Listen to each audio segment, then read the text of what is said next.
So first, sabi nga natin doon sa reset, Let's diba? go. Ano nga ba yung mga gusto nyo ng iwanan or kalimutan na, again, something that we could learn? Ano yung babaguhin ko? Yung sabi ko, sandali lang ako magsa-social media, inaabot ako ng 3 hours. Feeling ko, yung kailangan kong baguhin na feeling ko maling habit is dadagdagan ko pa ng konting urgency sa mga gagawin ko. Kasi parang ayun yung mga, yung mga parang kakulangan ko before na parang masyado akong nagtitake ng time. Kasi nga parang, ayun nga, ayaw ko din ma-feel yung pressure. Pero minsan kailangan mo pa rin ng, ng urgency ng kaunti na hindi ka naman sobrang pressured. Gusto kong kalimutan yung mga... Ang bilis niyo sumagot kasi. Pero search na pa. Ako alam ko na reset. Kanina Reset. maganda yung share mo eh. Ang gusto ang gusto ko talaga i-reset yung recently kasi nangyari. Yung mga medyo hindi magandang spending habits ko na hindi masyadong pinag-isipan. Minsan parang na-feel ko lang na bilhin, ganun. Ayun. So ngayon ko nararamdaman parang sana hindi ko na lang pala binili yun na parang ganun. So may regrets ako dun. So parang gusto ko i-reset at kunin yung learnings from there. I-apply ko ngayon to. Yes. Spending habits. Good, good. Ako kasi parang nagkaroon ako ng ng parang feeling before na parang feeling ko andito pa rin ako. Parang hindi umuusad yung life ko ganun. Oo, parang feeling ko siguro nandun na rin sa idea ng mga tao ngayon na parang feeling ko na pag-iiwanan ako ganon. Okay. Parang may ganon akong feeling before. Sana makalimutan ko na siya. Tama yan ha. A lot of people could relate. Naisip na parang, wala naman akong na-achieve. Yes. Lalo na kung i-compare natin yung sarili natin doon sa ibang mga tao. Diba? I think it's a fair, like we said, yung sharing natin dito. Kasi kanya-kanya, again, huwag nyo i-compare ang ating mga sarili kasi may kanya-kanya tayong pinanggalingan, iba yung mga hugot ng bawat isa. Iba tayo. Oo. So, hindi yan competition. Like we said during the start, it's not a competition, it's not even a race. Kasi we don't know what lies ahead of us. That's right! O, diba? So, and then, dyan papasok tayo sa second natin. Reset na tayo, and doon na then- tayo, diba? So, nag-reset na tayo. Then, we have to refocus. Refocus. Meaning, Oo. Ano bang gusto mong gawin ngayon? Ano yung isa-isa tayo na parang, yung mga audience natin, we give them a time, pero mag-comment lang po kayo. Pero definitely, ano ba yung gusto mong gawin this year, 2026? Okay. Dito magfo-focus tayo dito ngayon sa studies ko. Kasi parang yun yung nakita ko nung last year na parang, binigay ko naman yung kaya kong ibigay, pero alam ko may ilalabas pa ako eh. Alam ko na ibubuga ka pa. yung itinutulog ko, sana binasa ko, may ibubuga pa ako. Buga-buga. Siguro sa akin is more on kasi I'm into business po. So may mga binubuo rin po akong mga iba pa na gusto ko mas mag-focus pa doon. Kasi before pa parang medyo distracted ako sa mga iba ko pang gagawin. So siguro more on sa business side ako mag-focus pa. Yeah. Very good. System. Galing mo dun, ha? Oy, go, broski. Ako gusto ko mag-refocus sa physical health kasi pagka 30 na, parang feeling ko 20 pa rin ako. Parang, kasi dati pagka 20 ka, parang hindi mo naman kailangan isipin, Wala pa sa problema mo. Parang hindi mo nararamdaman kahit tratuhin mo yung katawan mo, okay lang. Pero ngayon, parang kailangan ko na pala mag-refocus doon.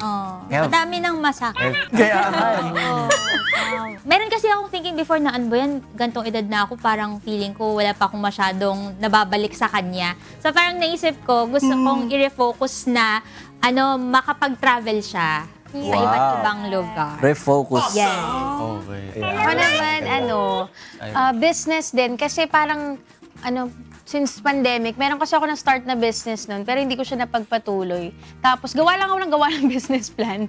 Pero hindi siya talaga na parang bang wala masyadong execution, gano'n. Wala siyang pagmamaterialize. So, gusto ko mag-refocus nga dun sa, pagiging seryoso ko and consistent dun sa business. Business and cooking content. Yan.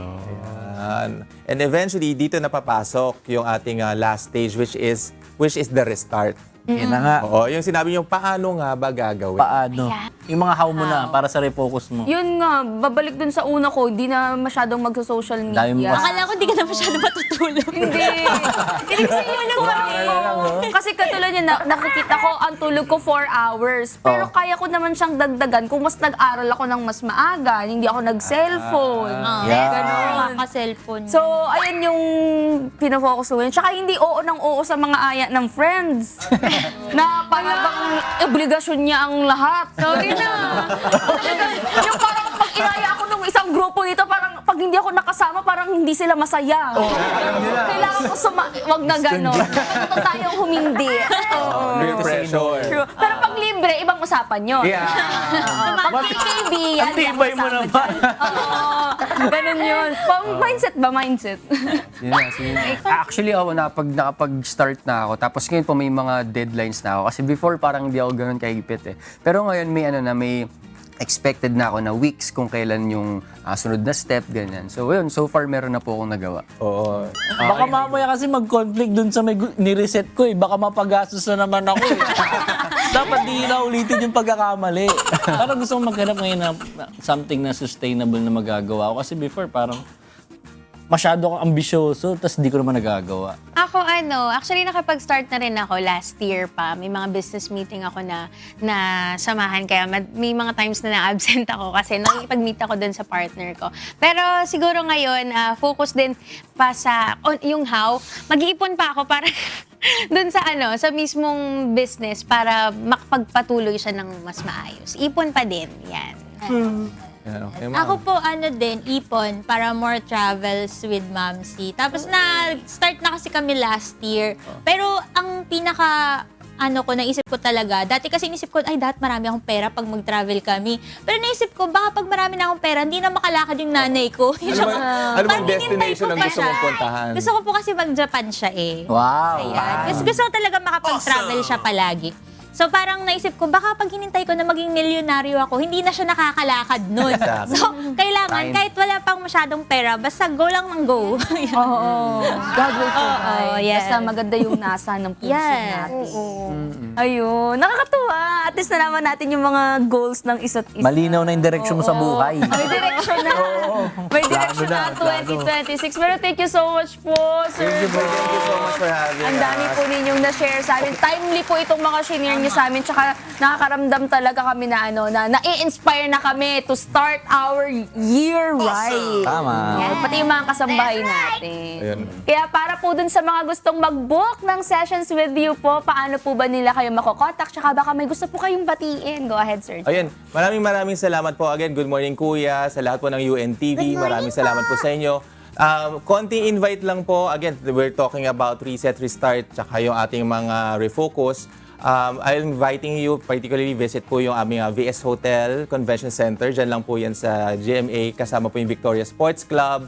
Yung mga gusto magpaganda, magpa-sexy ngayon, we have the Victoria Skin. And on January 24 po, I would just like to invite everybody as well. Meron po kasi kaming CEU Grand Alumni. Kaya yung mga sinasabi ko noon, kailangan habang malakas pa tayo, magbalikan na tayo. Meron kami sa January 24. Doon po yan sa Manila Hotel. So yung mga, lalo na po yung mga School of Business po natin, mga courses, yung mga kasama ko po yan. So again, from Centro Escolar University, CEU Grand Alumni po.